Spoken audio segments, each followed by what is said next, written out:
Bom dia, último dia do nosso simpósio Quadrinhos e Guerra, uma semana muito produtiva. E hoje, o último dia, promete ser mais produtivo ainda, tá?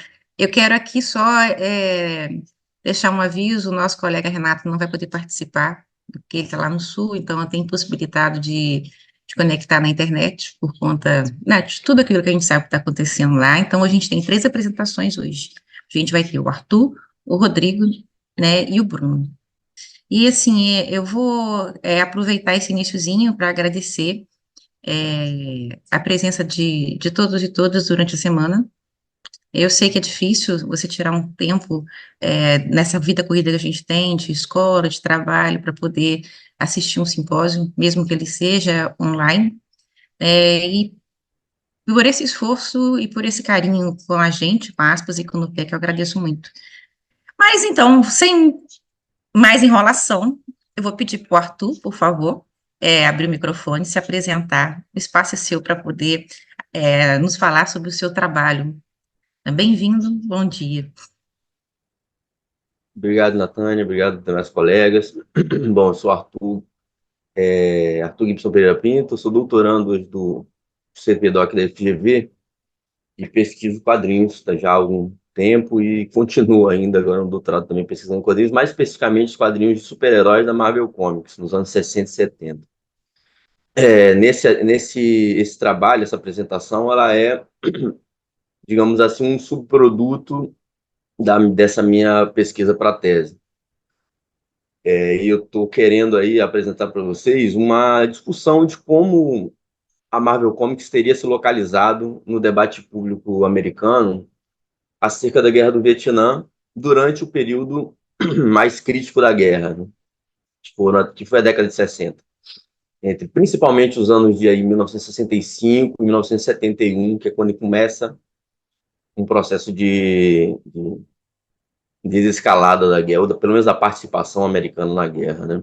A gente sabe que a Guerra do Vietnã ela foi um momento fundamental para a vida política dos Estados Unidos daquele período. Não apenas por causa do envolvimento americano, mas também pela forma, não apenas do envolvimento direto lá no teatro de guerra, mas também pela forma como isso impactou na política dos Estados Unidos mesmo, né? Então, para começar essa análise, eu trouxe aqui algumas cartas que nos ajudam a entender um pouco, porque eu considero que foi um período de formação de um perfil editorial da Marvel Comics, né? Em 1971, ela começa efetivamente a se formar, né? Muda o nome, inclusive, né? Para Marvel, retoma a produção de quadrinhos de super-heróis, começa a fazer muito sucesso e vende bastante.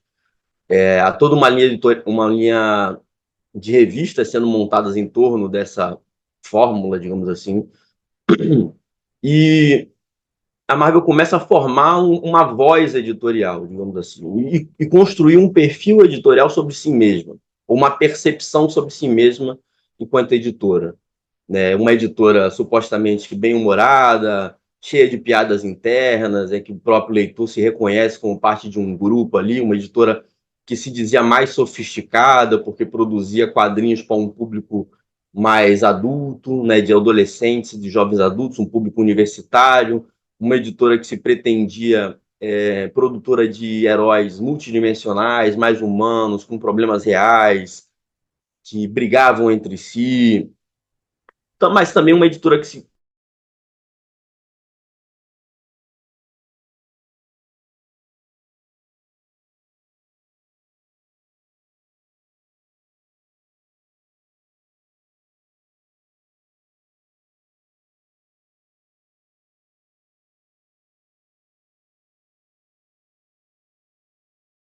E cartas assim não eram incomuns, cartas que traziam esse questionamento, ainda que minoritárias, e Stan Lee, basicamente faz um resumo do que seria a compreensão da Marvel sobre a geopolítica global naquele momento.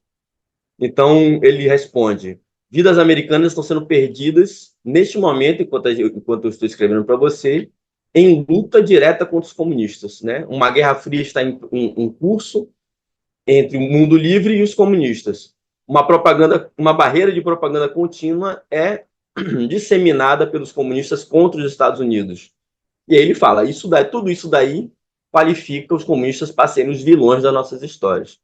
Né? Posições assim não eram incomuns nas revistas, e eu acho que essa, de certa maneira, é uma grande síntese da forma como Stan Lee e a editora percebiam a situação geopolítica no país, no mundo, né, a partir da visão americana, que é uma visão muito próxima aí do que era a doutrina Truman, né, e todos os postulados, boa parte dos postulados da Guerra Fria, a ideia da contenção, né, de que era necessário medidas efetivas para conter o comunismo. Nessa época, a ideia da doutrina da contenção já estava virando, ou já virava, intervenções militares constantes. E a revista, e as revistas e a editora partiam dessa visão de mundo. Inclusive cita, né, o Vietnã já nessa carta em 1965, nessa resposta a uma carta de 1965. Bom, nesse período, nos Estados Unidos, de acordo aí com Robert R. Thomas, tem um livro muito interessante chamado American Intellectuals in the Vietnam War, em que ele vai identificar nos Estados Unidos 4 grandes tendências intelectuais no debate sobre a guerra. Né? O que ele chama de liberal supporters eram aqueles que entendiam que as medidas tomadas até então pelo governo eram válidas, eram responsáveis e haviam sido necessárias para conter o comunismo. Ou seja, era aquele bloco de opiniões, tá? Cada um desses é um guarda-chuva de opiniões, claro, né? Que estão aí presentes, diferentes vertentes, às vezes organizações, às vezes grupos de intelectuais mesmo, revistas acadêmicas.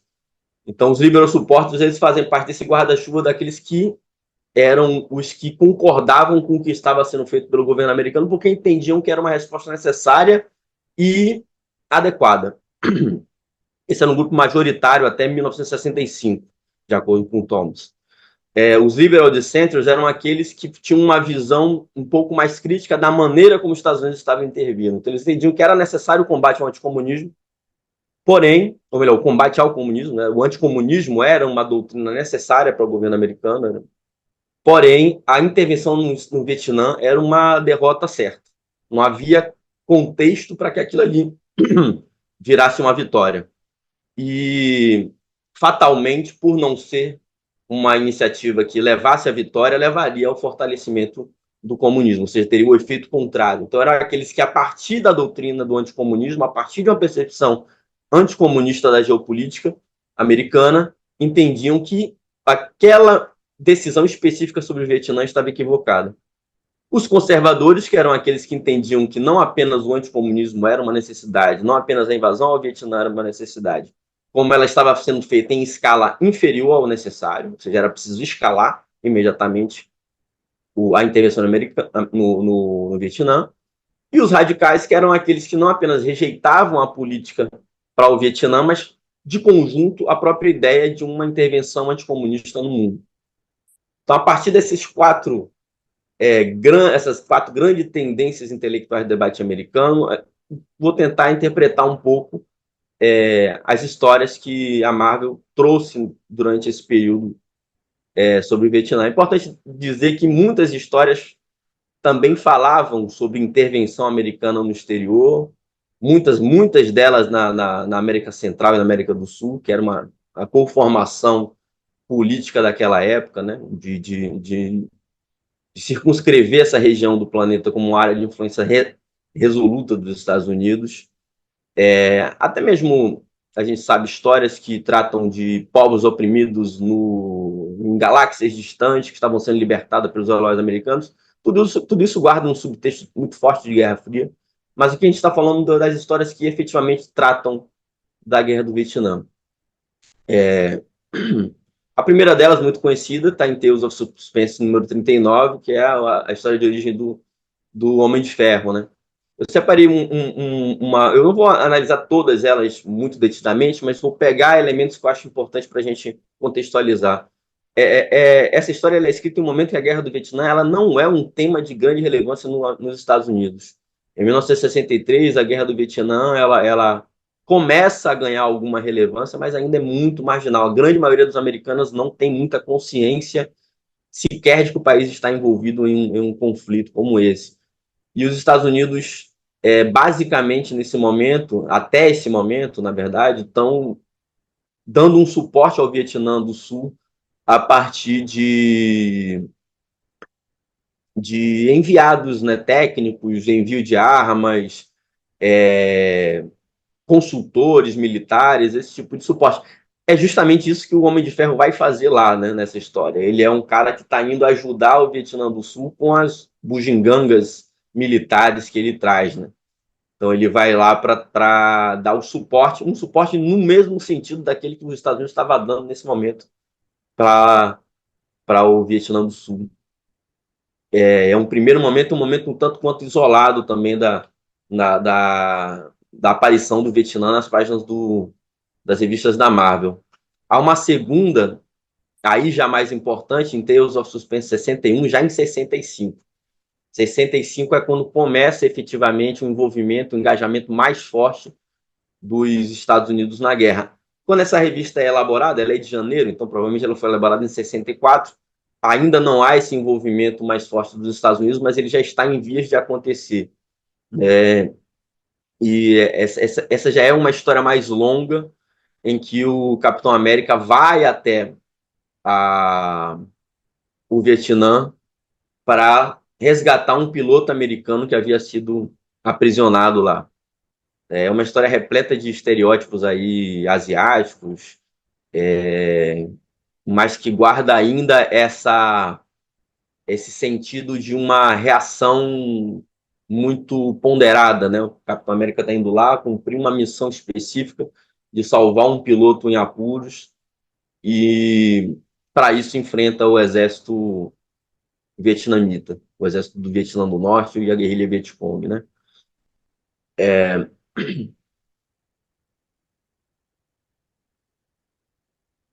Em Journey into Mystery 117, que já é a revista do Thor, durante o curso do ano de 65, quando a Operation Rolling Thunder está a todo vapor, foi a operação que desatou o bombardeio do Vietnã do Norte pelas forças aéreas americanas. Então, a partir de 65, os Estados Unidos começam a bombardear sistematicamente o Vietnã do Norte. É a partir desse momento, inclusive, que, de acordo com aquele esquema que eu apresentei para vocês do Thomas, o apoio daqueles liberal supporters começa a erodir, né? Muito embora na população americana em geral isso não aconteça, entre os intelectuais isso começa já a se acentuar nesse momento. Então, essa é uma revista, essa é uma história mais longa, mais profunda, que fala em maiores detalhes sobre a situação do Vietnã, de acordo com a perspectiva da Marvel. Então, uma história em que Thor vai até o Vietnã, ele encontra uma família de camponeses, essa família de camponeses está sob o jugo dos comunistas, passando fome, passando necessidade, sendo explorados, sendo oprimidos, e Thor vai salvar essa família e, consequentemente, todo o vilarejo ali que existia naquela região, né? O dramalhão da história é que o chefe comunista era um membro dessa família que está sendo salva por Thor, e ele, num arroubo aí de tirania, acaba matando seus próprios familiares e depois se arrepende e diz que tudo isso foi por causa de uma lavagem cerebral comunista, né? O comunismo me fez fazer isso, eu preciso me retratar, me redimir do dano que eu causei à sociedade por ter virado um comunista. Então, já é uma história com muitas marcas do que eram os estereótipos da Guerra Fria, a visão hegemônica americana com relação ao papel que os comunistas cumpriam nesses países, né? Uma visão muito vilanificada, claro, do que era o comunista. E já é uma revista que tem um conteúdo mais denso, relacionado com as percepções políticas acerca do que estava acontecendo no Vietnã. Aqui são alguns trechos de revistas que citam de passagem o Vietnã, mas não trazem histórias que tratam exatamente, né? Ali em cima, o Thor abraçando uma garotinha que disse que o pai dela foi morto, ou foi ferido gravemente no Vietnã. né? O Thor vai tratar o pai dela como se fosse um grande herói, que é o que acontece na sessão de carta das revistas. Vocês sabem que nesse período a Marvel recebe muitas cartas de militares, né? Melhor dizendo, a Marvel publica muitas cartas de militares, isso é até o que a gente pode saber é isso. E essas cartas são escolhidas, em grande medida, também com a função de fazer uma demonstração pública de apoio. Então, era muito comum que Stan Lee enviasse, ou dissesse que iria enviar assinaturas para os militares que estavam em serviço, chamando eles de verdadeiros heróis e tudo mais. E aqui embaixo, eu não vou falar sobre as outras duas, para não perder muito tempo, mas aqui embaixo, na direita, é uma festa da ida de Flash Thompson para o Vietnã. Ele foi draftado, né? Ele foi chamado, foi convocado pelo exército para ser parte da guerra, para ser um soldado, e os colegas dele de faculdade, nessa época eles já estão na faculdade, colegas dele de faculdade fazem uma festa para se despedir dele, muito orgulhosos do papel que ele vai cumprir na guerra. 67 aqui já, Tales of Suspense, o processo de luta contra a guerra do Vietnã já está bastante disseminado, já há inúmeras manifestações públicas, né? Crise em vários campos americanos, né? As universidades se levantam contra a guerra, há uma reação também em setores da indústria cultural, dos esportes, né? A gente conhece o caso de Muhammad Ali, que se nega a ir para o Vietnã. Nesse período, isso já está acontecendo. Havia um festival cultural da Casa Branca que foi fortemente impactado por boicote de artistas nesse período. Então, é um período em que a população americana segue apoiando majoritariamente a guerra, mas dentro da intelectualidade, dentre os artistas, essa guerra já se torna cada vez mais criticada e há muitos opositores e muitas demonstrações de oposição. Peraí, gente, desculpa. Né? Essa história ela tem um aspecto curioso, que é os comunistas eles vão massacrar uma vila para fazer com que os americanos levem a culpa pelo massacre. Né?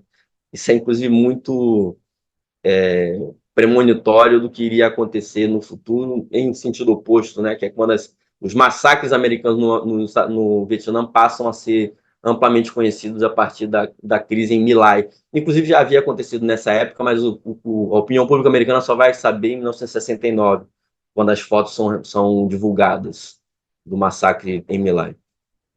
Essa aqui é uma história muito interessante, Sargent Fury Hall of Commandos, é o anual número 3, também em 67, é quando Lyndon Johnson pessoalmente pede ao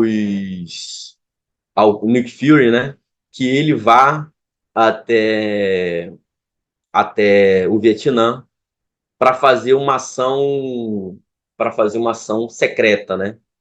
Porque ele não queria que a guerra escalasse. Essa história ela se passa no contexto do imediato pós-guerra.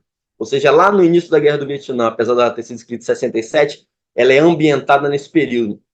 E o presidente é colocado na posição de alguém que está querendo evitar a guerra e não quer que a guerra escale. Né? Enquanto que no contexto político da época, de 1967, era exatamente isso que estava acontecendo, uma escalada cada vez maior do envolvimento americano a partir da administração Lyndon Johnson. E aqui já em 1970, quando a grande maioria dos americanos já se opunham à guerra de alguma forma, a revista muda drasticamente as revistas, né, mudam drasticamente de perfil. Né? O Capitão América vai até o Vietnã porque sabe do sequestro de um médico humanitário que atendia ambos os lados indiscriminadamente. Esse médico humanitário ele é sequestrado, isso acirra o conflito entre os dois lados, Vietnã do Norte e Vietnã do Sul. Os Estados Unidos não aparecem em guerra com o Vietnã nessa revista, aparece como uma guerra civil.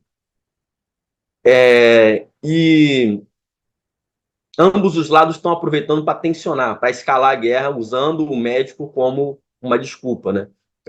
Cada lado diz que o outro sequestrou e isso aí está escalando a guerra. O Capitão América vai lá, consegue salvar o tal do médico, que na verdade havia sido sequestrado pelo Mandarim, que queria que a guerra de fato escalasse para que o mundo acabasse e ele virasse o chefão do mundo. E a grande conclusão do Capitão América é: agora que eu salvei o médico, os dois lados vão perceber que estavam sendo enganados e vão poder sentar para negociar a paz novamente. Então já é uma revista que fala em negociar a paz, que é uma coisa que está completamente ausente de qualquer outra das duas, tira os Estados Unidos da guerra, coloca o Capitão América como um agente de pacificação e não como um agente de combate ao comunismo. Aqui eu separei uma tabela que mostra a evolução da resposta não à pergunta feita pela Gallup, né, que perguntava se a entrada dos Estados Unidos na guerra foi um erro ou não. Quem respondia não estava dizendo que não foi um erro entrar na guerra. Então, quem respondia não demonstra de forma mais próxima um apoio pela política americana naquele momento. Né? Então, a gente vê aqui que de agosto de 65 até julho de 67, mais ou menos, você tem uma queda aí paulatina, e essa queda começa a se acentuar a partir de 67 e não para mais de cair até 71, que é o período em que essa pesquisa deixa de ser feita. Então você tem uma queda drástica ao longo aí de 6 anos no apoio americano à guerra, que mostra, inclusive, assim, de certa maneira, o giro também que a Marvel Comics faz, né? Até 67, 68, 67 já é o período de virada, quando mais pessoas acham que foi um erro ir para o Vietnã do que não, mas até 67, 68 a Marvel ainda está fazendo revistas completamente adesistas à política do Vietnã. A partir de 70, essas revistas começam a ter um tom diferente, um tom que não é um tom crítico. Essas críticas aparecem nas cartas sendo direcionadas principalmente à Marvel, né? Então os leitores estão, alguns deles, né? Não são todos, mas uma parte dos leitores começa a cobrar uma posição mais crítica sobre a guerra, e essa posição mais crítica ela ainda não aparece até 71, mas ela já aparece em uma forma diferente, né? Como uma posição menos adesista à guerra, mais vinculada à ideia de paz. Enfim. Aqui também é um segundo gráfico que mostra a predisposição, a escolha do público americano, né, do eleitorado americano, da opinião pública americana, sobre quais seriam as táticas ou a estratégia correta para a guerra. Será manter a escalada, que é essa linha aí pontilhada, né? Ou a retirada imediata das tropas. A retirada imediata das tropas foi uma bandeira política que demorou para ganhar tração na sociedade americana. Porque mesmo entre aqueles que apoiavam, ou melhor, que eram contra a guerra, que achavam que tinha sido uma má ideia ir à guerra, uma vez que estava na guerra, você precisa resolvê-la, né? Então, uma grande parte dos que eram contra, ou que achavam um erro estar na guerra, não topavam tirar os seus soldados de lá. Achavam que tinha que dar um jeito agora que estava lá, muitas vezes defendendo a escalada da guerra como uma forma de acelerar a participação, o fim da participação americana no conflito. Só que a partir de 68, né, quando acontece a ofensiva do Tet, e é um grande choque para a opinião pública americana, a ofensiva do Tet, porque mostra que os norte-vietnamitas tinham condição de fazer ofensivas, não estavam simplesmente acuados e encurralados. A opção pela retirada das tropas sobe vertiginosamente. E é nesse contexto que começa a surgir aquela história lá do Capitão América, nos anos 70, quando mais de 70% da população americana já apoiava a retirada das tropas. Então, para finalizar, alguns apontamentos preliminares acima do que eu trouxe aí nessa discussão. Primeiro que o anticomunismo e o adesismo às decisões do governo americano eram uma parte importante dessa política editorial da Marvel. Não era um tema marginal, era parte da própria identidade editorial que a Marvel estava construindo nesse momento. Essas revistas elas permaneceram, então, apoiando entusiasmadamente o intervencionismo até aí, ao menos, 1968. E só depois, quando a maioria da população americana já havia se colocado em oposição à guerra, é que a editora começa a adotar um discurso um pouco mais matizado. Já nos anos 70 nós vamos ver muitas revistas, né, desiludidas, né? O próprio Capitão América vai entrar numa crise existencial, mas nos anos 60, né, essa virada se configura ainda de forma bastante tímida. E então o espaço para discussões mais complexas sobre o papel geopolítico dos Estados Unidos nesse momento, eles estão ausentes aí dessas revistas, né? Digamos que a Marvel vai tirar o pé do acelerador do intervencionismo, entendendo que o seu próprio público já não estava mais a favor disso, entendendo também que a própria sociedade americana havia se desiludido em torno a isso, haviam poucos que haviam permanecido do lado do, do intervencionismo belicoso, né, da escalada da guerra. Então, é razoável supor que os próprios editores e artistas da Marvel começam a se posicionar também nesse sentido, e porém sem trazer temas mais complexos ainda, tá? E, bom, é isso, gente.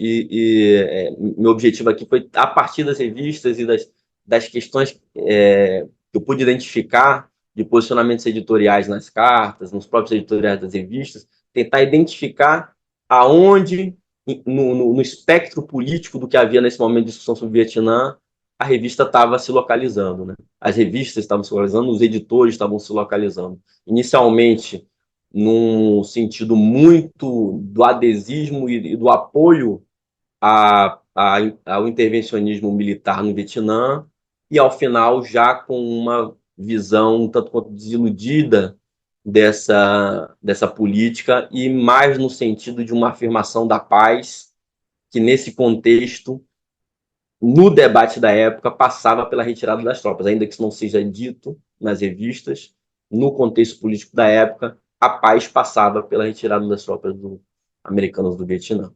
Tá? Obrigado pela atenção de todo mundo. Valeu. Arthur, excelente apresentação. Vou te falar que você me inspirou, porque eu tenho que trabalhar Guerra Fria com alguns alunos. Daqui a uns dias você vai ser minha referência. Muito bom mesmo. Não, adorei. Agora, se eu não me engano, pela ordem, é o Rodrigo? Próxima. O Rodrigo está aqui com a gente já abriu a câmera dele. Rodrigo, bem-vindo. Te Oi, pedir para bom você se dia, apresentar Natânia. rapidamente. Ó, vou até o aviãozinho agora, ó. É, Gente, então vocês beleza. sabem fazer muito bem a apresentação, eu tenho que aprender com vocês. Tá, vamos lá. Então, bom dia. Eu sou o Rodrigo. Eu tenho doutorado em História Social pela USP e atualmente faço pós-doutorado também na USP em História.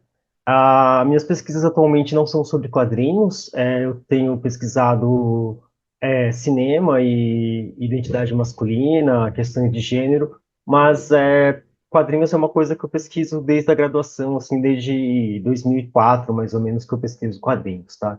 Então, hoje a minha ideia é analisar brevemente uma história em quadrinhos do personagem Enemy Ace, né, ou As Inimigo, né, que é um personagem de quadrinhos de guerra lá da DC Comics. Eu vou analisar uma edição especial, né, o que o pessoal chama de graphic novel, que saiu em 1990, que foi feita pelo artista plástico George Pratt. E deixa eu primeiro apresentar o personagem, né? A minha ideia é apresentar o personagem primeiro e depois discutir a edição específica que eu quero falar. Então, o Enemy Ace é uma série de histórias em quadrinhos que foi criada em 65 pelo Robert Kanigher, acho que é assim que se pronuncia, Kanigher, acho que é assim que pronuncia o nome dele, e o Joe Kubert, certo? Eles são conhecidos autores de quadrinhos estadunidenses, né? E eles têm como, assim, uma marca da carreira deles trabalhar com quadrinhos de guerra. Eles são criadores de vários personagens de aventuras de guerra tal, e eles publicam lá nos Estados Unidos há muito tempo, né? Aí, né, as histórias do Enemy Ace, elas não são, assim, não saíam numa revista específica, elas eram publicadas em várias revistas de guerra, não tinha uma revista específica do personagem, e as histórias do Enemy Ace falam do Hans von Hammer, né, que ele é um piloto de caça alemão. A maioria das histórias se passa durante a Primeira Guerra Mundial, né, o personagem ele é inspirado no famoso Barão Vermelho, que de fato existiu e atuou durante a Primeira Guerra Mundial. Aí os autores, eles criaram esse personagem fictício, inspirados no Barão Vermelho. Tanto que há muitas semelhanças, o avião é muito parecido, a indumentária que ele usa, até a história do personagem. Esse aqui é uma imagem do jovem Hans von Hammer, né, no traço do Joy Kubert. Aí, eu trabalho como referencial principal dessa análise que eu faço, o historiador Cord Scott. Ele tem um livro que ele fala sobre diversos períodos da história dos Estados Unidos a partir de quadrinhos de guerra. Então ele pega vários quadrinhos de guerra e vai analisando as intervenções dos Estados Unidos e como a guerra é representada nos quadrinhos. Nesse período específico dos anos 60 e 70, que é quando surgem os quadrinhos do William Ace, ele fala que é um período onde tem um certo saudosismo da Segunda Guerra Mundial, né?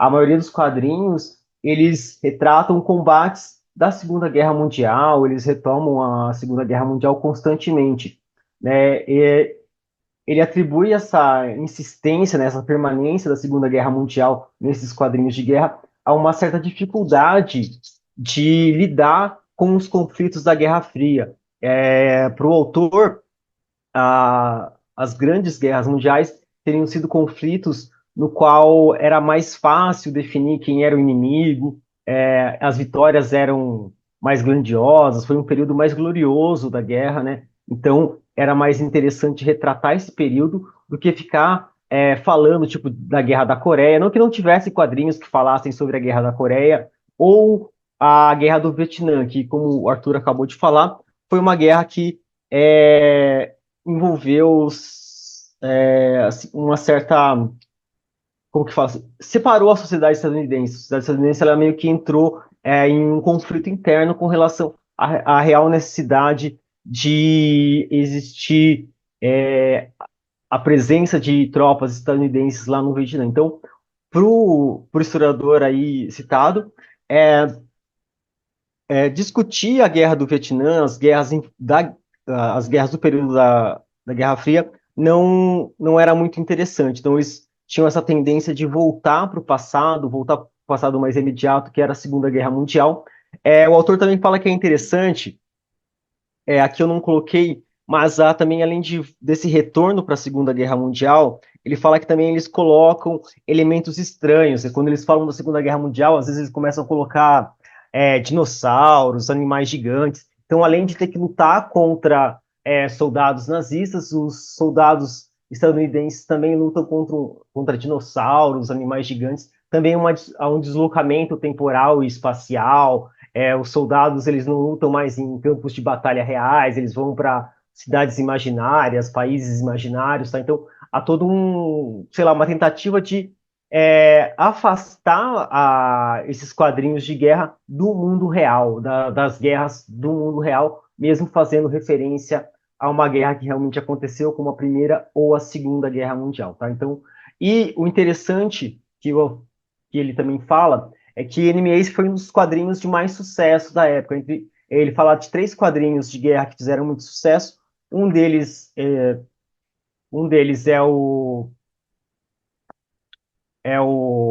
esse aqui, o do Haunted Tank, que saiu, essa capa aí é de 68, que é a história de um tanque de guerra possuído por um fantasma e ajuda os aliados a lutar contra os nazistas. E o outro quadrinho de sucesso é o do Sergeant Rock, que é a história de um sargento do exército estadunidense que praticamente vence todo mundo sozinho, né? Um cara que vai lá para a guerra praticamente sozinho e vence todos os nazistas, né? Então, junto com Enemy Ace, esses outros 2 quadrinhos eram os que faziam mais sucesso no período de 60 e 70 lá nos Estados Unidos, com relação a quadrinhos de guerra, tá? Eu não estou abordando aqui quadrinhos de super-heróis, tal. O mercado de quadrinhos de guerra não é necessariamente o mesmo mercado, né? O público consumidor de quadrinhos de guerra não é o mesmo consumidor dos quadrinhos de super-herói, apesar de, como o Arthur acabou de falar, a guerra faz parte, né, das histórias de super-heróis também. Seguindo aqui. Aí, né, em 1990, né, a DC lança a graphic novel, né, para quem não conhece os termos, né, graphic novel é uma linha mercadológica, assim, de quadrinhos que é mais voltada para um público adulto. ela tem um trabalho editorial diferente, né? Normalmente elas são publicadas em capa dura, tem algum adicional assim similar a livros, são vendidos em livrarias, né? Então, e o preço também é mais elevado, tal. Então, a a DC lançou em 1990 a graphic novel, né, ACNY Jill, que foi escrita e desenhada pelo artista plástico George Pratt, certo? O George Pratt, ele é aqui é a capa da graphic novel. Esse aqui é o George Pratt. Ele nasceu em 1960, ainda está vivo. Ele tem uma arte assim fabulosa. Eu considero ele um artista muito bom. Boa parte do trabalho que ele faz é usando técnicas de aquarela. Assim, a graphic novel é toda pintada. É assim um trabalho de arte magnífico, assim, do ponto de vista estético, né? E nela ele nos apresenta o Hans von Hammer já idoso, ele tá tipo, num hospital, num asilo, tá nas últimas, né? Ele tá já idoso e aparece um jornalista dos Estados Unidos, o Edward Manock, que quer fazer uma entrevista com ele e publicar uma matéria sobre as memórias do von Hammer na Segunda Guerra Mundial. Na verdade, isso aí é só um pretexto, né? O que o Edward Manock quer é uma resposta. Logo de cara, assim, logo que eles se encontram, o Von Hammer, ele já percebe que o Manock também é um soldado, que ele já lutou numa guerra e tal. Aí, aos poucos, né, o Manock, ele fala que ele é um ex-combatente do Vietnã, né? Ah, detalhe, a história ela se passa em 69, ela foi publicada em 1990, mas a história toda ela tá se passando em 69. Ela se passa mais ou menos em uma semana de 69, que é o tempo de vida do Von Hammer e o tempo que dura a entrevista. Né? Então, o Manock ele vai atrás do Von Hammer para discutir questões de guerra, para discutir traumas de guerra. Então, a HQ inteira ela é focada nesse diálogo. São os dois conversando ao longo da HQ inteira. Aí tem algumas memórias do Von Hammer e algumas memórias do Manock que mostram cenas de combate. As cenas de combate são muito bem ilustradas. Assim, depois vocês procuram na internet, mas a arte é muito bonita mesmo. É algo assim, você vê aqui e fala, nossa, que bonito isso aqui, cenas de combate aéreo, muito boas que são desenhadas. Aí, né, como que tinha acabado de falar para vocês, ele é traumatizado, né, o Manock, porque durante um, ele estava procurando soldados comunistas em Tunis, lá no Vietnã, e aí ele é atacado por um grupo de soldados e ele acaba usando um colega dele de pilotão como escudo humano. E isso gera um trauma absurdo nele, né? Ele acaba voltando para casa, ele é ferido em guerra, volta para casa, mas aí o trauma de ter usado o próprio companheiro de pelotão como escudo humano atormenta ele e ele vai atrás do Von Hammer. Ele sabe que ele descobre que o Von Hammer está vivo, que ele está num hospital lá na Alemanha, e ele vai entrar em contato com esse Von Hammer porque ele entende que esse cara é alguém experiente em guerra e que ele vai dar alguma resposta, que ele vai ensinar pro Manor como superar o trauma da guerra.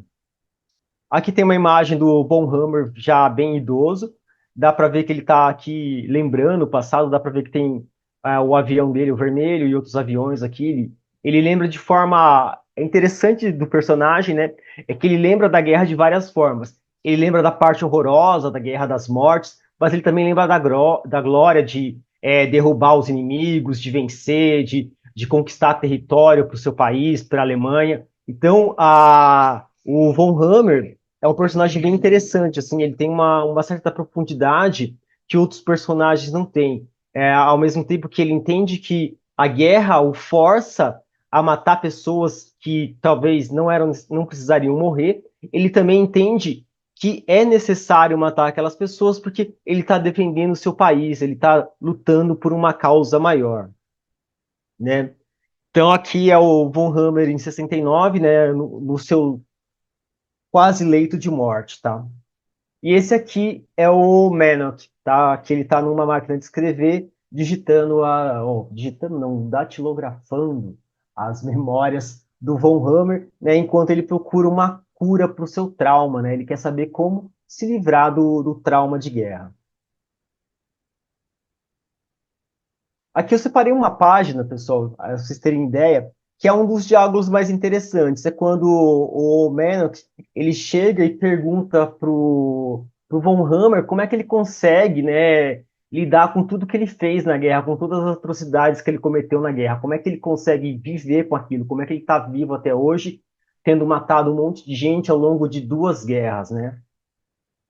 Aí o Von Hammer, ele fala que não tem segredo. Ele diz que cada pessoa, cada soldado que está numa guerra, ele luta, ele vivencia aquela guerra de um jeito. Não tem uma saída, não tem como ele dar uma resposta. Cada guerra é uma guerra pessoal, né? Ele dá a entender que não tem como, ou melhor, não tem o que fazer, né? Você lutou numa guerra e você vai sofrer as consequências de ter lutado numa guerra para sempre.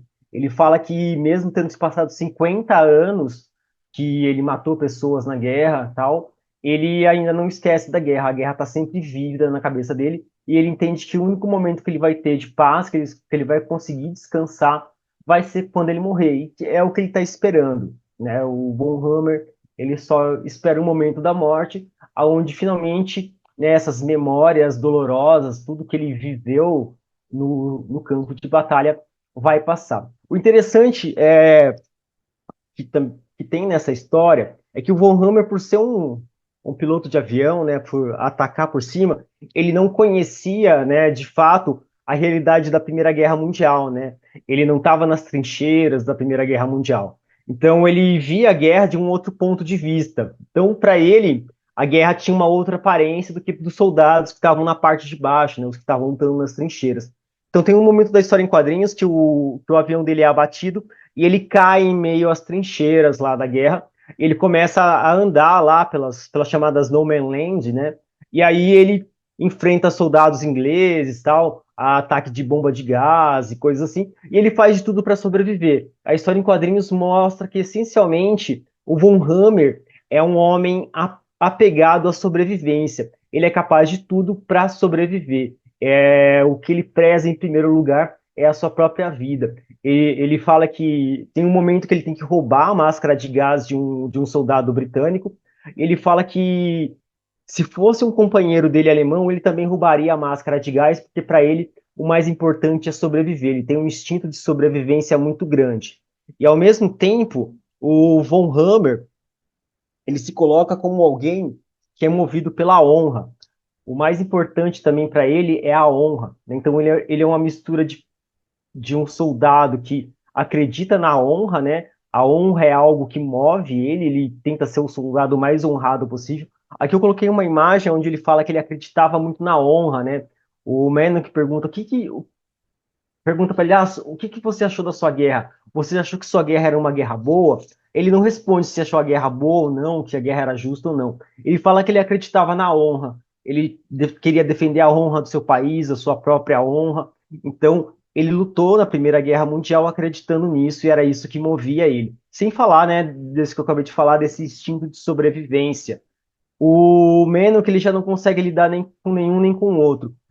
O que fez ele, né, usar o amigo dele lá como um escudo foi o instinto de sobrevivência, mas ele, sei lá, ele não queria ter feito aquilo, ele queria ter morrido. Então ele fica naquela questão, tipo, numa questão moral, né? Tipo, eu deveria ter morrido e não ter usado o meu colega, ou nós dois devíamos ter morrido lutando, né? Essa ideia de tipo morrer lutando e não ter usado o colega como escudo lá no campo de batalha. Aí, achei interessante, enquanto pesquisava para fazer o texto, para apresentar, um texto do historiador João Fábio Bertoni, que ele fala sobre a Primeira Guerra Mundial. Ele, na perspectiva dele, a Primeira Guerra Mundial ela foi um conflito mais nacionalista que ideológico. Por ter sido mais nacionalista, né, ele fala o seguinte, que teria gerado mais engajamento das pessoas, né, houve mais apoio popular e mais voluntários para lutar na guerra do que as guerras posteriores, né? Tipo a Segunda Guerra Mundial e a Guerra Fria, né? Teriam sido guerras mais movidas por ideologia. E isso aí acaba por quando a guerra é muito ideológica, ela acaba gerando divisões internas nos países. E aí a sociedade ela fica meio que em conflito, né? Fora o conflito bélico que está acontecendo, a sociedade também ela fica dividida entre aqueles que são a favor e aqueles que são contra a guerra.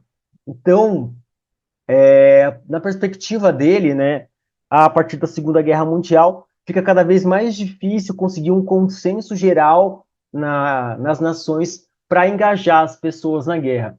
E eu acho que dá para expandir isso para a Guerra do Vietnã, né, que é uma guerra que realmente divide os Estados Unidos, não no começo, mas depois de um tempo ela divide a sociedade estadunidense, né? E o Manock, ele é um exemplo disso, né? De um combatente da Guerra do Vietnã que via aquele combate como algo que foi inútil, né? Ele foi lá, sacrificou um amigo, quase morreu lá, e ele não viu sentido naquela guerra. Foi uma atuação onde não havia honra, não havia uma recompensa clara, não havia uma motivação muito clara para os soldados estarem naquela guerra, e posteriormente todo o desenrolar da guerra causa mais danos ainda, né? Então, é, a ideia é pensar, assim, eu não sei realmente se essa teoria que o professor Bertonha coloca, ela é válida, né? Poderíamos fazer uma pesquisa mais profunda sobre isso, mas aqui, levando como algo sendo como uma hipótese possível, né? A gente pode pensar que, né, acho que para que uma guerra ela tenha realmente sucesso e mobilize as pessoas, ela tem que ter algum sentido, né? Eu entendo a guerra como um investimento, né? As pessoas e os países que se envolvem numa guerra, eles esperam algo em retorno, né? Quando o conflito termina, né? E quando não há esse prêmio, né? Essa recompensa esperada, parece que o esforço ele foi em vão, assim, né? Aparentemente, o Von Hammer, né, levando em consideração que ele é um soldado de um país que perdeu a guerra, ele parece que está satisfeito, né, pelas suas ações, né, as suas motivações foram atendidas nos combates, né. Aparentemente, o Von Hammer ele é um soldado e ele está lidando muito bem com isso. Já o Mann, ele não lida ele não lida muito bem com isso e aparentemente ele não vai conseguir nunca lidar com essas questões que a guerra colocou para a vida dele. E aí, chegando quase no final, pessoal, assim, a minha leitura dessa história em quadrinhos, a princípio, eu achava assim que era uma história em quadrinhos que faria uma grande crítica às guerras. Eu falava, não, ele vai criticar a guerra a fundo, vai mostrar os horrores da guerra graficamente, vai explorar todas as questões, tal. Mas ela acaba sendo uma história em quadrinhos muito focada nos indivíduos e nos traumas individuais desses soldados, né? Mostra o quanto a guerra prejudica o indivíduo, tá? Não, ela não chega a aprofundar nos traumas, ou melhor, né? Não só nos traumas, mas nas consequências gerais de uma guerra, né? Tipo, todas as mortes causadas, principalmente a Guerra do Vietnã. Eu esperava que a história em quadrinhos ela falasse mais da Guerra do Vietnã, que ela explorasse mais a Guerra do Vietnã, mas não, ela acaba focando mais na Primeira Guerra Mundial, tal, nas memórias do Von Hammer sobre a Primeira Guerra Mundial, que de certa forma apresenta como sendo uma guerra um tanto quanto melhor, dá a impressão que o autor entende que a Primeira Guerra Mundial é uma guerra melhor que a Guerra do Vietnã, né? Que foi uma guerra onde, apesar de tudo, havia uma certa esperança, tal. O Von Hammer, ele menciona um episódio conhecido da Primeira Guerra Mundial, que eles chamam de Trégua de Natal, que foi um momento onde vários soldados lá pararam para comemorar o Natal e tal. E ele fala que ele participou desse momento e tal, e que lá nesse momento aí da trégua de Natal foi um momento onde ele viu esperança nos seres humanos. Ele acreditou que era possível que os seres humanos vivessem em paz, que não tivesse mais guerra e tal, mas ele precisava voltar para o avião dele e matar mais pessoas, né? Então ele segue lá na missão dele, né? Um homem que está obstinado em cumprir sua missão de soldado e lutar pelo seu país, né? Então, assim, tem uma mensagem muito ambígua sobre a guerra, né? Às vezes dá a impressão que o autor ele tem uma certa romantização da Primeira Guerra Mundial e que talvez não seja muito condizente com a proposta da obra, né? Que queria, assim, logo no começo, fala que a ideia é mostrar a real face da guerra, mostrar como que é a guerra e como que a guerra afeta as pessoas. Mas acho que acaba não sendo muito assim, fica muito focado nesse trauma pessoal, principalmente no trauma pessoal do Manor, fica muito nessa questão de que o indivíduo ele tem que agir de alguma forma para evitar a guerra, que cabe aos indivíduos, né? Não mostra a guerra como sendo uma ação de estados ou como uma ação coletiva visando, sei lá, objetivos capitalistas, tal. Então fica muito isso no indivíduo, algo muito da cultura dos Estados Unidos, assim, de é um individualismo exacerbado, tal. É tudo no indivíduo, tudo gira em torno do indivíduo e se resolverá através do indivíduo. Mas é uma boa história em quadrinhos, tá? A crítica que eu faço não desmerece o quadrinho em nenhum momento, mas é uma crítica muito limitada, assim, do meu ponto de vista. E eu acho que tem a ver também com o contexto, né? O contexto do 1990, até dos anos 80 mesmo, que era um contexto mais complicado, né?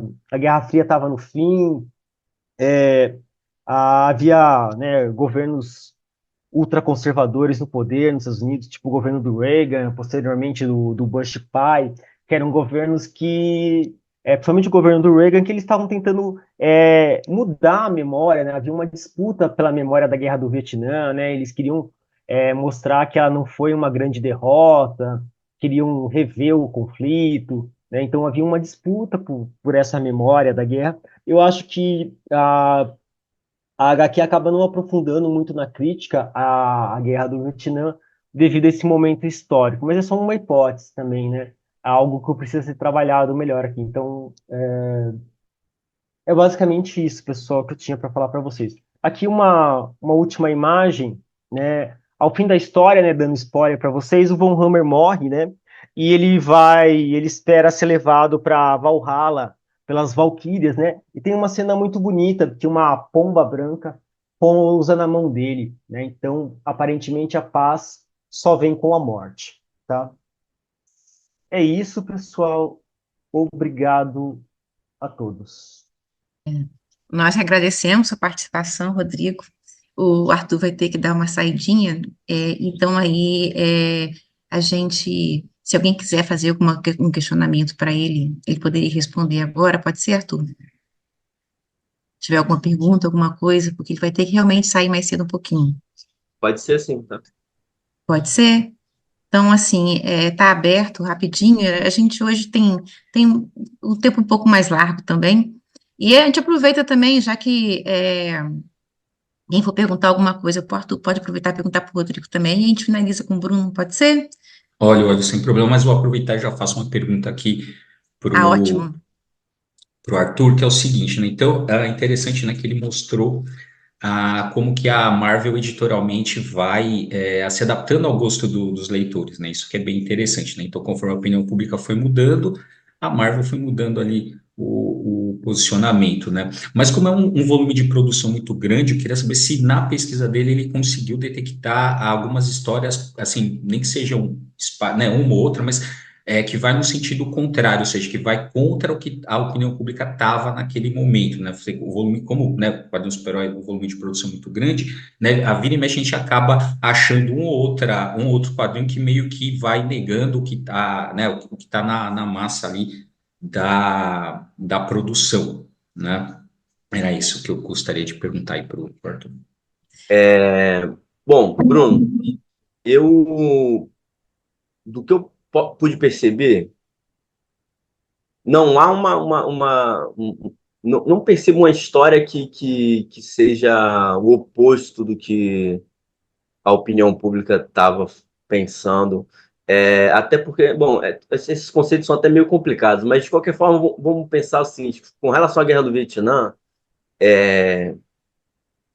foi muito difícil se formar maiorias, ou melhor dizendo, se mudar as maiorias, né? Então você tinha uma maioria muito consolidada de apoio à participação na guerra.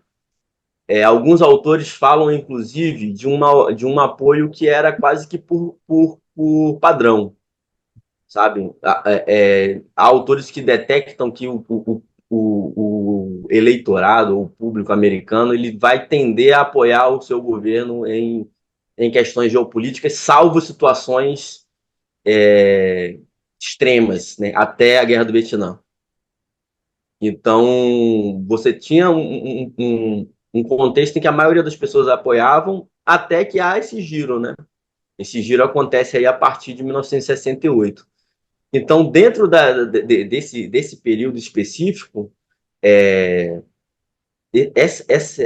esse enfrentamento com a opinião pública não acontece, sabe? No sentido de que você, por exemplo, já quando a opinião era majoritariamente anti-guerra, ter uma revista escancaradamente pró-guerra, não, isso daí não...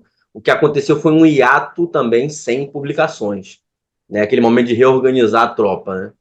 Então, houve um momento em que a editora parou de, de falar sobre o tema, até entender exatamente o que estava acontecendo, pelo menos é o que parece, né? Entender exatamente o que estava acontecendo e se alinhar à nova tendência do público, digamos assim. Eu não consegui identificar esse momento de tensão entre o público e a editora. A gente sabe que o Stan Lee ele era um cara muito adepto do que hoje a gente chama de fanservice, né? Então ele sempre gostava muito de testar nas cartas qual é que era o sentimento geral do seu público. Então, recorrentemente, a gente vê ele fazendo perguntas, trazendo cartas polêmicas para ver como é que o público reagia, colocando um leitor para debater com o outro, e assim ia testando as águas. Tradicionalmente, não era uma editora que arriscava muito, né, nesse período, né, pelo menos não nesse período. Eu já falei pro Arthur que depois a gente vai conversar, né? Tá, claro, estou à disposição. Sobre Eu ele. queria aproveitar, então, fazer uma questão para o Rodrigo. Uhum. Você falou sobre o fato da revista ela ter um perfil de tratar o horror da guerra como um tema pessoal, né? O impacto psicológico, o drama do soldado que está lá. Isso parece muito com o Rambo, né? Você que está estudando cinema agora, e agora não, mas vai se dedicar mais ainda ao cinema agora, mas o Rambo, ele tem esse perfil, os primeiros dois filmes, pelo menos. O primeiro, ele voltando como um soldado traumatizado, que viu muitos horrores e tal, mas que não, um filme que não debate essas questões mais sociais da guerra. E o segundo, ele também como um soldado totalmente traumatizado, robotizado, mas voltando para a guerra, né, para fazer o que os políticos não deixaram. Tem um pouco daquela teoria da apunhalada pelas costas, né, que aconteceu na Alemanha depois da Primeira Guerra, e isso se repete nos Estados Unidos com a Guerra do Vietnã mais tarde, né? Vai ter um setor Uhum. conservador, neoconservador, na verdade, já com Reagan, que vai começar a trazer essa ideia de que a guerra, na verdade, foi perdida por causa da imprensa, por causa da esquerda, por causa dos políticos, que não tiveram Uhum. decisão de ir lá e fazer. Mas me parece um pouco parecido com essa ideia do soldado que carrega o fardo de lutar a guerra, né, sofre as consequências, mas sem considerar o problema político e social, né, mais profundo. Uhum. Assim, eu acho que trabalha muito, assim, com o mito que eles têm lá nos Estados Unidos, que eles chamam de soldado cidadão, né, do indivíduo comum que ele vai lá e dá a vida pela pátria, que ele luta, mas, assim, nunca é mostrado, assim, todo o sistema que leva aquele soldado à guerra, todas as questões que estão por trás da guerra. É sempre o indivíduo, né, o indivíduo que tem que ir para a guerra, ele que tem que se mobilizar para defender o seu país. Ele não pode esperar que o Estado faça alguma coisa, ele tem que agir sozinho, tem muito disso, né? Então tem esse tipo, é um culto a um certo heroísmo, tal. E aí eu acho que a ideia do quadrinho é discutir as consequências desse culto a esse heroísmo. Aparentemente, né, o quadrinho ele mostra que o Von Hammer, né, o piloto alemão, ele lida melhor com isso do que com o cara que lutou no Vietnã. Aparentemente, o vilão da história, né, se a gente for pensar que o cara é um soldado alemão que lutou na Primeira Guerra Mundial, ele seria o vilão, né, da história do mundo livre, né? Então ele lida melhor com as consequências da guerra e matar pessoas do que o pessoal lá do mundo liberal, dos Estados Unidos, tá? Então Talvez a proposta seja isso, colocar em debate esses dois indivíduos que têm uma visão diferente sobre a guerra, que lutaram em guerras diferentes, mas são movidos por sentimentos semelhantes, tá? Tipo, eles querem ser heróis, eles querem ser importantes. O Von Hammer é uma pessoa importante, ele termina a guerra como um herói de guerra, né? Mesmo tendo perdido a guerra, ele é um herói de guerra. Já o Menok, ele não é nada, ele é só um cara que perdeu a guerra e matou um amigo lá no meio da guerra. Mais ou menos isso. É esse trauma que ele carrega. Então, agora é sua vez, Bruno. O palco é seu. Beleza, é difícil falar depois dessas apresentações, mas tentarei. Bom, então meu nome sou Bruno Andreotti, né? Pesquiso quadrinhos desde o meu doutorado, que foi sobre as questões relativas ao americanismo e o fascismo nas histórias do Superman, né? E a apresentação de hoje, né? É um tema que foi abordado marginalmente, né? No doutorado que eu estou desenvolvendo agora, né?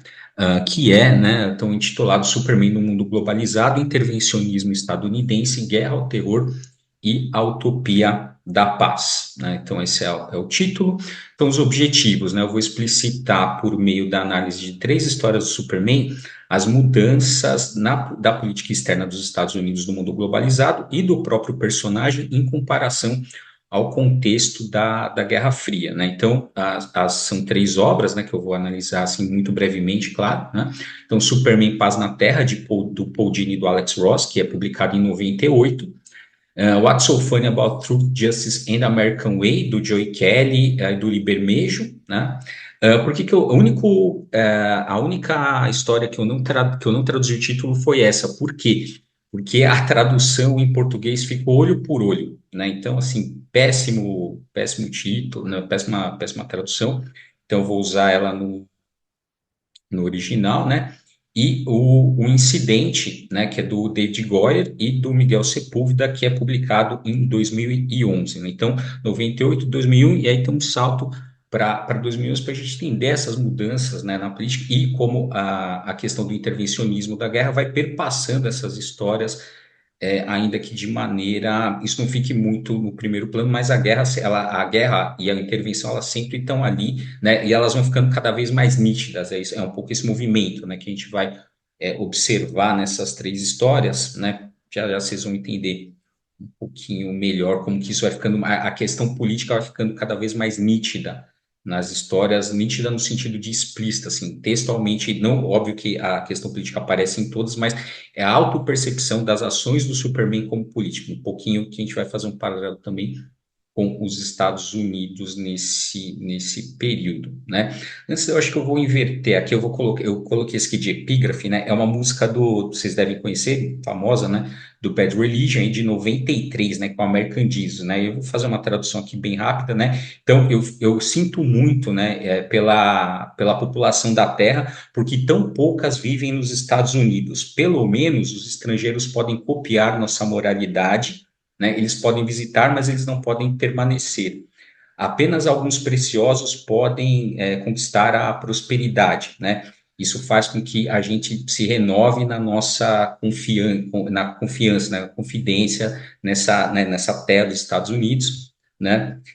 E aí ele fala, nós temos o Jesus americano, né? Nós temos o Jesus estadunidense, né? Então, eu achei bem interessante essa epígrafe, porque ela mostra muito como que os Estados Unidos, né, esse sentimento que havia, né, e claro, aparece sentimento e a crítica a esse sentimento, como assim, olha, a Guerra Fria acabou, né, nós aqui dos Estados Unidos, nós vencemos a Guerra Fria e agora a gente vai, né, agora é um momento de expansão, né, mundial do capitalismo, um momento que se vivia a hipótese da utopia da paz. Isso, claro, a gente sempre, claro, está vendo, né, estou apresentando aqui do ponto de vista dos Estados Unidos, né? Então a gente tem esse mundo pós-Guerra Fria, né? Tanto é que o Fukuyama ali nesse contexto é um historiador que ficou muito famoso por conta dessa proposição do fim da história, né? Então, uma vez a Guerra Fria no final, então agora acaba a história, no sentido que o que resta para o mundo, então, expansão do capitalismo, né, repúblicas democráticas,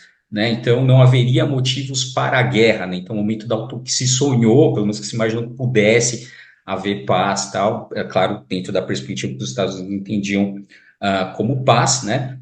E aí, só para retomar alguns, né, que as histórias elas vão passar, né, por esse período que é o governo Clinton, Bush e Obama, né, e lembrar um pouco, então, que os democratas, né, eles têm isso como uma tendência, né, os democratas, eles têm uma tendência ao intervencionismo, né, os republicanos a se isolarem, né, isso relativamente, óbvio, à política externa, isso como tendência, né? Por que esse elemento é importante, né? Porque essa questão do isolacionismo e do intervencionismo, no contexto mais próximo aqui nosso, vai dar, né? Porque os republicanos se aproveitaram disso para dizer assim, olha, então, os democratas, eles são representantes do globalismo, né? Da conspiração globalista que quer acabar com os Estados Unidos, né? Nós temos que nos fechar, tal. Então, isso vai aparecer muito ao final, ali, principalmente na história, na última história, né, que é um incidente que é um dos motivos, né, pelo menos como hipótese que eu coloco, é um dos motivos que o Superman ele é visto, né, como um conservador, principalmente a partir dos anos 50 até a década de 80 ali,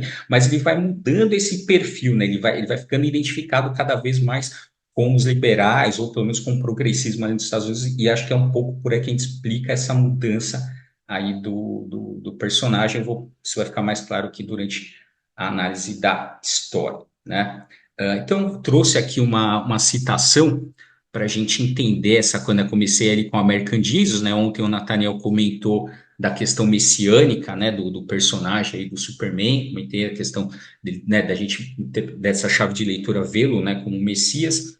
Então, do Schlesinger aí, essa citação é bem interessante, que as concepções de política externa correspondem à velha discussão entre experimento e destino, entre os Estados Unidos concebidos como uma nação entre muitas, sujeita, como todas as outras, a impulsos angélicos e ganas predatórias, e os Estados Unidos vistos como uma nação escolhida e ungida pela providência para redimir o mundo decaído.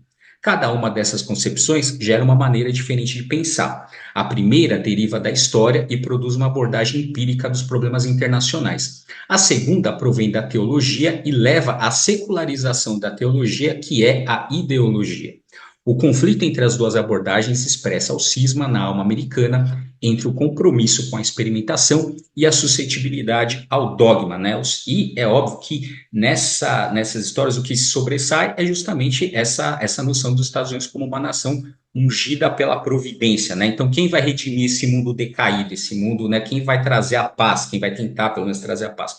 Estados Unidos, por tabela aqui, o Superman, né? Então, aqui a gente entra na análise da primeira, que é Superman Paz na Terra, né? Tá errado aí, 88, é 98, tá? Bom, então aqui o Superman, resumindo bem a história, o Superman decide acabar com a fome no mundo, ao menos por um dia, né?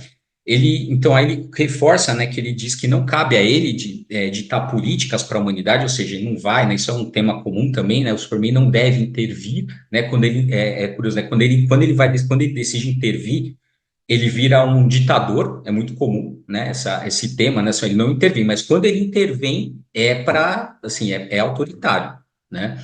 Então, ele diz que não cabe a si ditar as políticas para a humanidade, ou seja, ele quer acabar com a fome no mundo, né, pelo menos por um dia, né, e aí ele diz assim, bom, a minha atitude ela não é política, é uma questão moral, né, é isso que eu devo fazer como uma pessoa que sente compaixão, etc. Porém, o que ele faz? Ele vai pedir autorização para o Congresso. Fala, eu posso? Vocês me autorizam? Mesmo é muito curioso assim, mesmo dizendo que a atitude dele não é política, então na página seguinte ele vai pedir autorização para o Congresso, o Congresso autoriza, né? E ele vai passando então pelo mundo ali. Então uma mudança, isso vai marcar uma mudança na retórica para justificar as intervenções dos países, né? Da contenção do comunismo, né? A doutrina da detenção, como o Arthur mencionou ali brevemente, né? Para um discurso humanitário, ou seja, se antes eu justificava as intervenções dos Estados Unidos para conter o comunismo, então agora a questão é humanitária. Então, por que os Estados Unidos intervêm? Por uma questão humanitária, né? Para a defesa dos direitos humanos, tá?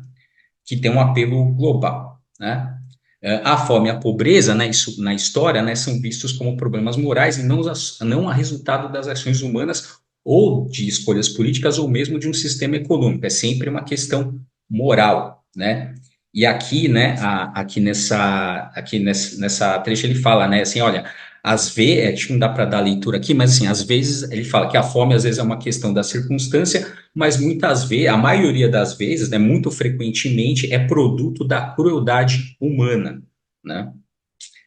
E aqui, né, ele diz, né, a solução para o problema vem da compaixão, né, do coração de um homem que vai se estender a outro homem, ou seja, né, então você resolve, se o problema da fome vem pela crueldade, você resolve com a compaixão, né, então essa seria a solução que despreza todas as questões, então a intervenção, né, e ele passa ele passa por vários contextos, dentre eles o de guerra, né, ele fica muito indignado quando, né, claro, né, vai sempre mostrar ele como, né, ele está sempre, é o Superman, né, então ele está sempre correto dentro da história, quase sempre correto dentro da a história. Então, ele se assusta, fala assim, não, como assim, eu estou vindo aqui para ajudar, vocês não querem, então tem isso, né, sempre no contexto, em alguns casos, né, como eu falei, no contexto de guerra, que ele está passando pelo mundo inteiro, né, então isso o assusta, né? Mas basicamente então que a história está alinhada com a retórica de intervenção dos Estados Unidos no período, justificativa para a intervenção é a proteção aos direitos humanos, no caso, né?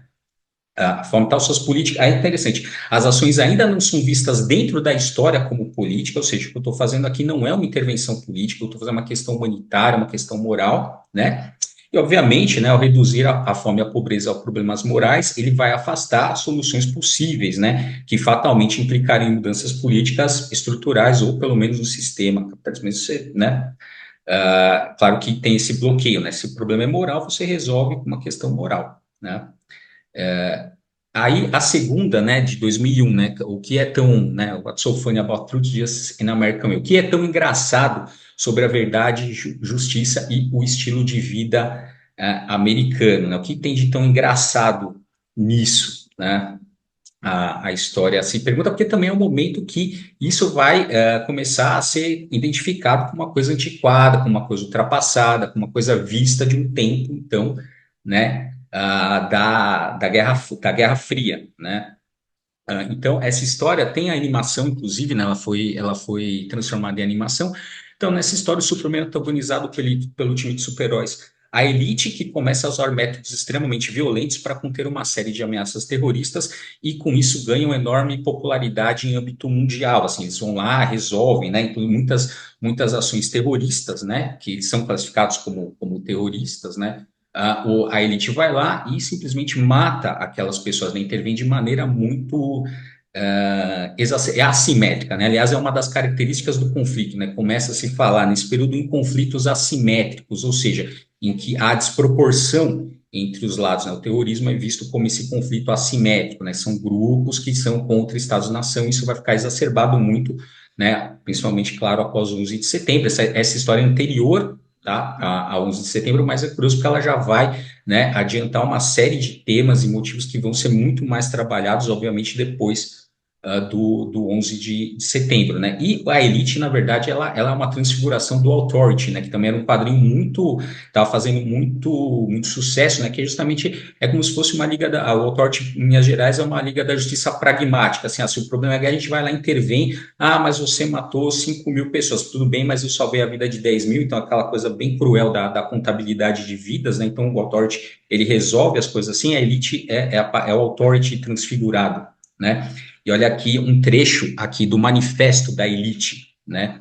Que, ó, nós não acreditamos em nações, nós não acreditamos em tratados ou limites geográficos ou classes ou política. Existem os mocinhos, ou seja, nós, e existem os vilões, ou seja, qualquer um que trate alguém como lixo para alcançar seus belos objetivos. Você pediu por nosso mundo e agora você nos tem. Sejam bons ou vamos explodir a sua casa com uma bomba de 50 megatons, né? E aí é interessante porque ele fala que ele faz uma análise no computador ali da Fortaleza da Solidão. Ele fala assim: aparentemente a tecnologia criptoriana é imune à retórica, então a gente não foi afetado por esse manifesto, né? Mas o mundo embarca nessa narrativa da elite, né? Então, aqui, ó, desculpa, voltei aqui. Então, a ONU classifica as ações do grupo como fascistas, né? E aí, claro que o Superman, assim como no Reino do Amanhã, né, que trabalha, aliás, podia ter entrado o Reino do Amanhã aqui nesse conjunto de histórias, né? Então, né, então o Superman fica perdido, né, porque a opinião pública está do lado, né, da elite e tal. E os governos do mundo, embora publicamente condenem as ações, mas em segredo eles estão apoiando, né, isso aparece inclusive na Casa Branca, que na cronologia da época era o Lex Luthor, né, que estava na Casa Branca, e falou: o que a gente vai fazer? Ele falou assim: olha, se eles mexerem os Estados Unidos, a gente faz alguma coisa, se não, vamos ver até onde isso vai dar, porque afinal de contas eles estão contra o Superman, então eu estou gostando, né, sou postura do Lex Luthor como presidente. Então, o Superman está perdido, vai procurar ajuda do pai, né, conselho do pai, e o Jonathan Kent diz: às vezes a verdade, a justiça e o American Way não fazem as pessoas se sentirem melhores, eles querem as respostas fáceis, né? E aí o Superman fica indignado, claro, porque ele diz, né, que não possui nenhum respeito pelos direitos humanos, né? Então é interessante que as histórias, né, quando a gente fala em direitos humanos, nessas histórias, tem esse apelo global. Direitos civis é uma coisa mais particular ali dos Estados Unidos, né? Então o Superman fica indignado, fala assim: como que a população pode apoiar isso, né, uma vez que eles não têm respeito pelos direitos humanos, né? E aí, né? Então aí é interessante. Então a crítica já está colocada, né? Na verdade, a história é isso, né? É uma crítica ao papel, né, dos Estados Unidos na figura do Superman, né? Mas claro que é uma crítica, mas depois eles vão triunfar, né?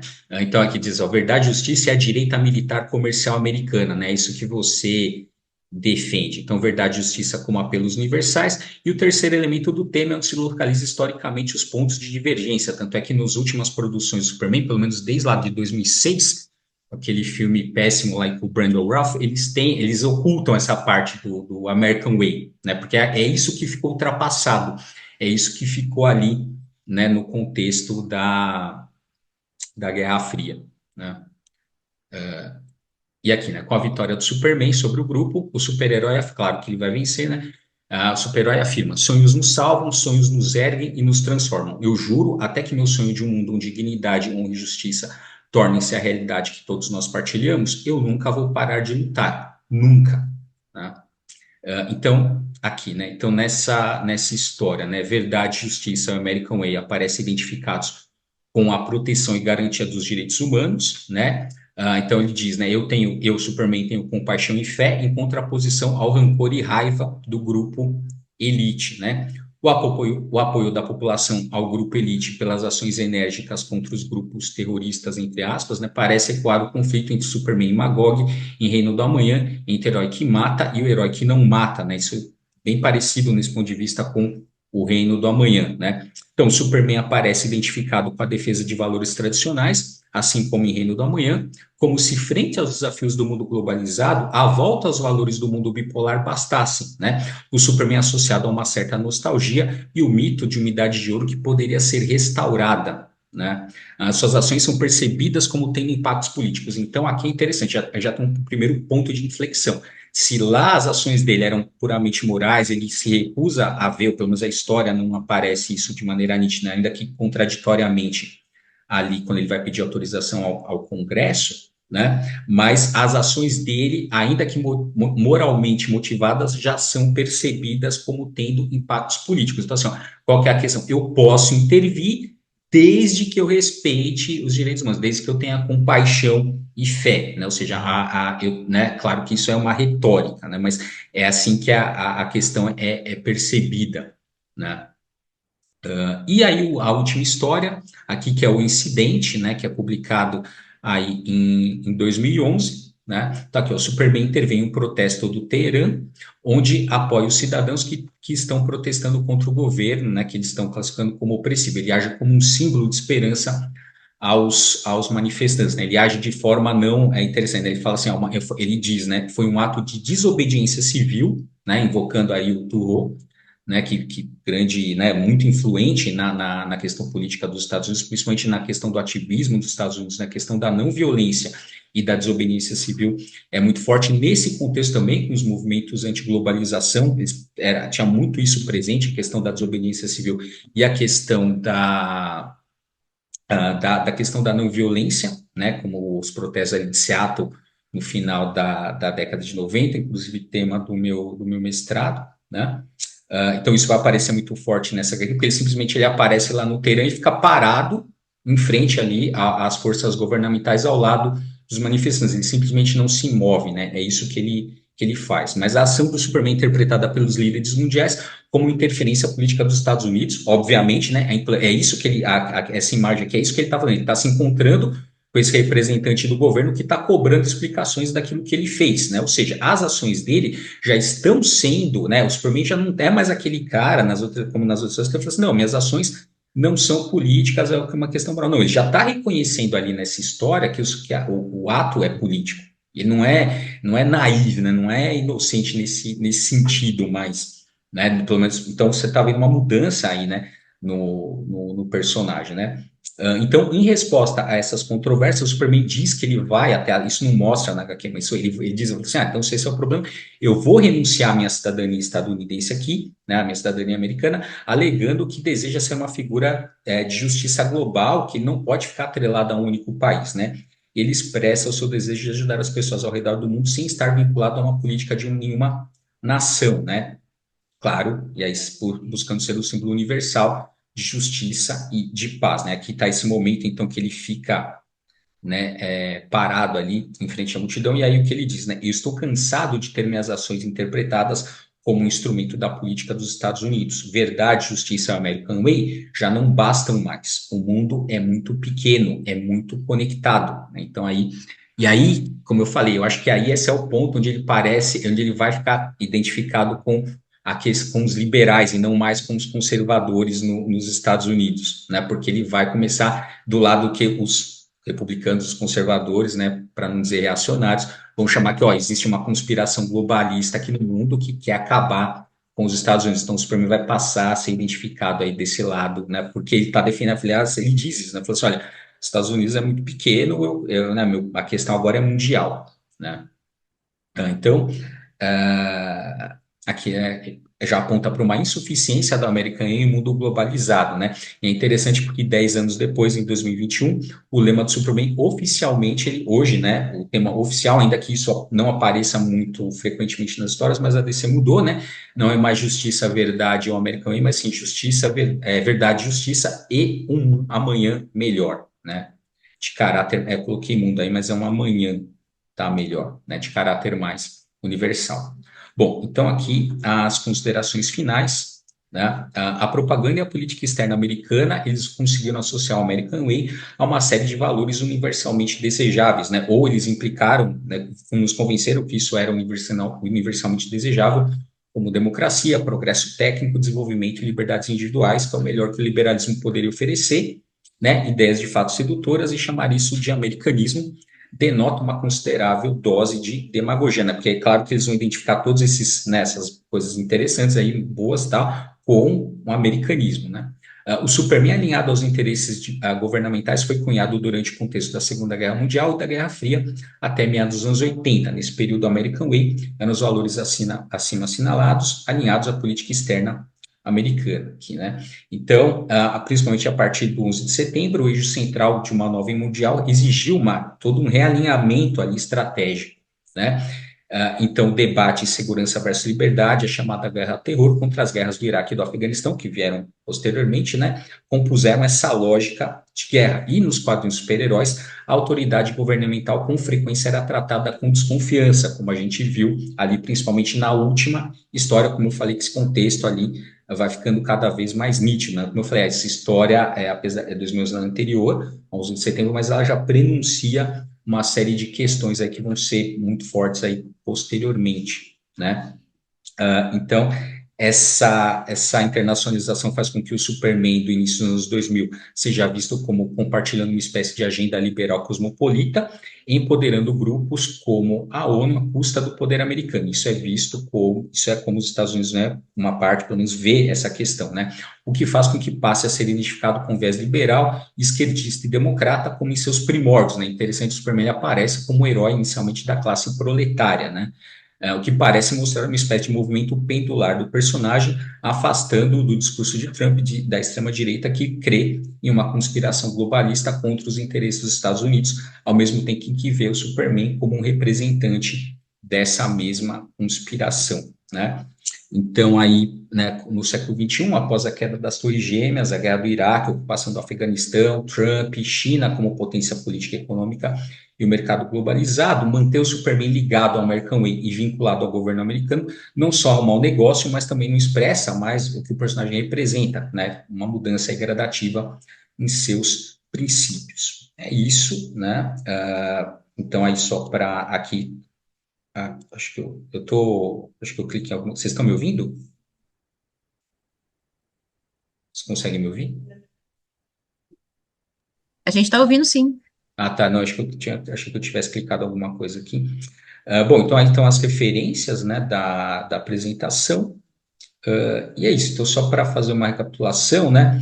A Utopia da Paz ela aparece ali como horizonte, mas logo isso se vê que é impossível, né? Isso vai aparecendo nas histórias, né, do Superman de maneira cada vez mais evidente. Assim, né, assim, essa intervenção mundial, né, que ele vai fazendo cada vez com mais frequência e passando aí desse momento, nessas três partes. Então, na Paz na Terra, suas ações são vistas como não políticas.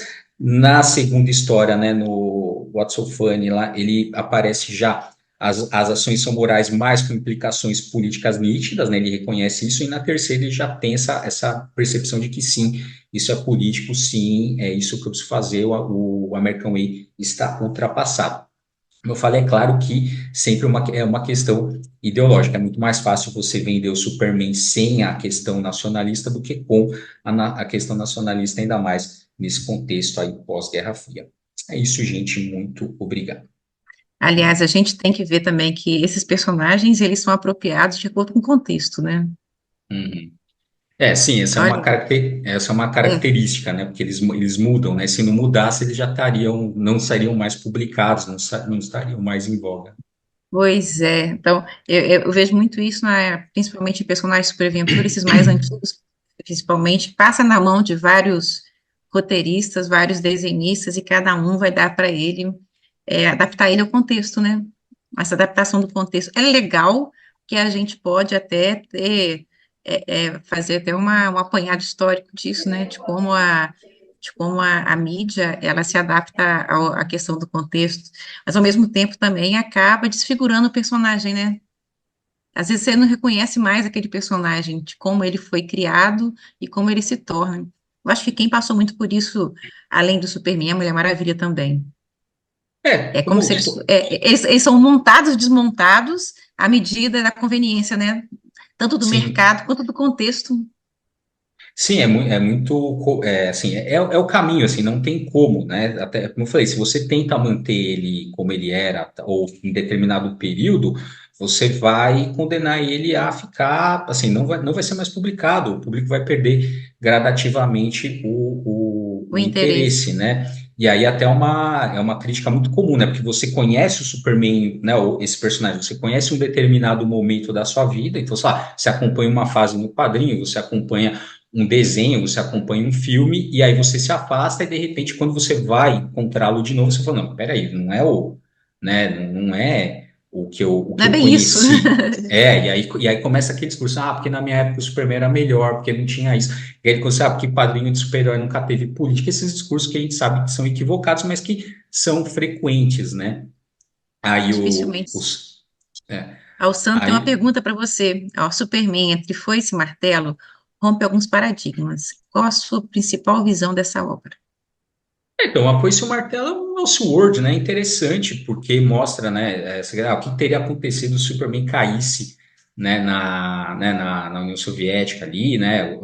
E aí é interessante porque vai mostrando assim, olha, ele vai estar alinhado aos interesses nacionais de qualquer nação que ele caísse, né? No caso, caiu na União Soviética, virou é, virou ali um comunista, um socialista, tal. Então é óbvio que ele tem essa questão, né, do contexto mudar, mas ele tem também na Foice e Martelo tem a coisa do caráter do Superman, né, que, assim, tudo bem, pode mudar ali a roupagem, mas tem o caráter, né, dele como uma pessoa íntegra tal, ainda ali na obra permanece, né? Faz tempo que eu não que eu precisaria reler, né, para fazer. Mas é que eu acho que assim, a Foice e o Martelo é tão a exceção da exceção que né, como tento pegar o personagem como tentando fazer uma linha histórica daquilo que como ele foi mudando no tempo, aquilo é tão é tão isolado, né, que do meu ponto de vista, para minha análise, ela fica ali como um peso autoral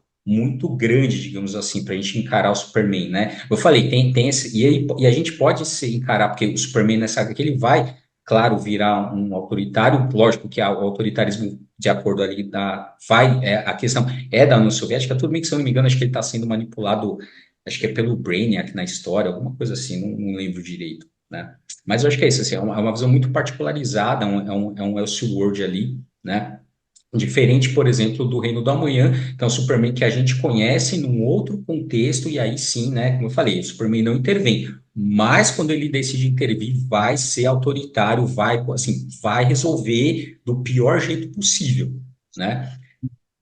É mais uma coisa como aquela ira de, não sei se o Nathaniel vai concordar, né, aquela ira divina do Deus do Antigo Testamento. Falou assim: olha, então é para eu resolver? Eu vou resolver. Já que não é por bem, é por mal, né? Exatamente. Então, a gente encerra o encontro. Eu agradeço em nome do Nathaniel e de toda a organização. Foi muito bom ter vocês aqui durante essa semana, foi muito proveitoso. Eu espero que a gente possa estar presente em outros momentos, não apenas virtuais, mas presenciais também. E a questão virtual, como diria o Bruno Porto, estava aqui, está ainda o Bruno aqui, ele é bom para quem está longe, mas a gente quer estar presente com vocês também. Então, espero que a gente possa, durante o ano, ter os momentos virtuais, mas os presenciais também.